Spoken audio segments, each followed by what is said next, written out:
ശബരിമല സ്വർണ്ണക്കൊള്ളക്കേസിൽ റിമാൻഡിലായ മുരാരി ബാബുവിന്റെ സ്വത്ത് സമ്പാദനത്തിൽ അന്വേഷണവുമായി വിജിലൻസ് സ്പെഷ്യൽ സംഘം. വിജിലൻസ് സംഘം ചങ്ങനാശ്ശേരി നഗരസഭയിലെത്തി മുരാരി ബാബുവിന്റെ വീടിന്റെ രേഖകൾ ശേഖരിച്ചു. ചങ്ങനാശ്ശേരി രജിസ്ട്രാർ ഓഫീസിൽ നിന്ന് ഭൂമി സംബന്ധമായ വിവരങ്ങളും ശേഖരിച്ചു. മുരാരി ബാബുവിന്റെ വീട്ടിൽ ഈ സംഘം റെയ്ഡ് നടത്തും. ജോസി ബാബു ചേർന്ന വിശദാംശങ്ങൾ നൽകാനായി. ജോസി, ഇത് ഏത് രീതിയിലാണ് ഇപ്പോൾ വിജിലൻസ് ഈ കേസിൽ ഇടപെടുന്നത്? എന്തൊക്കെയാണ് ഇവരുടെ അന്വേഷണ പരിധിയിൽ പ്രധാനമായും ഉള്ളത്?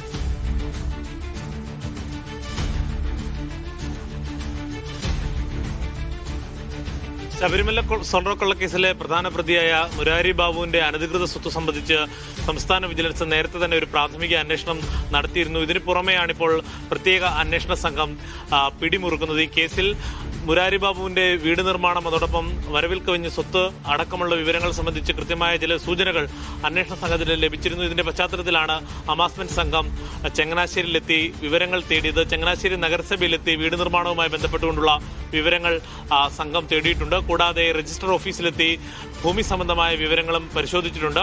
അടുത്ത ദിവസം തന്നെ ഈ അന്വേഷണ സംഘം മുരാരി ബാബുവിന്റെ പെരുന്നേലെ വീട്ടിൽ പരിശോധന നടത്തുമെന്നാണ് അറിയാൻ കഴിയുന്നത്. ഇന്നലെ പരിശോധന നടത്താൻ തീരുമാനിച്ചിരുന്നു. പക്ഷേ ED റെയ്ഡ് നടക്കുന്നതിനാൽ ആ പരിശോധന മാറ്റിവെക്കുകയായിരുന്നു എന്നാണ് വിജിലൻസ് സംഘത്തിൽ നിന്ന് ലഭിക്കുന്ന വിവരം. എന്തായാലും സംസ്ഥാന വിജിലൻസിനും ഈ അനധികൃത സ്വത്ത് സമ്പാദനം സംബന്ധിച്ചുള്ള കേസിൽ മുരാരി ബാബുവിന് മേൽ പിടിമുറുക്കുകയാണെന്നാണ് നമുക്ക് മനസ്സിലാക്കാൻ സാധിക്കുന്നത്. എന്തായാലും ഇന്നലെ ED സമാനമായ രീതിയിൽ ഈ കള്ളപ്പണ ഇടപാടുമായി ബന്ധപ്പെട്ടുകൊണ്ടുള്ള പരിശോധന നടത്തിയിരുന്നു. രാവിലെ 7 മണിക്ക് നടത്തിയ പരിശോധന ഇന്നലെ വൈകിട്ട് 8:45 വരെ നീണ്ടു. ഏകദേശം 13 മണിക്കൂറോളം ഇന്നലെ EDയും പരിശോധന നടത്തിയിരുന്നു.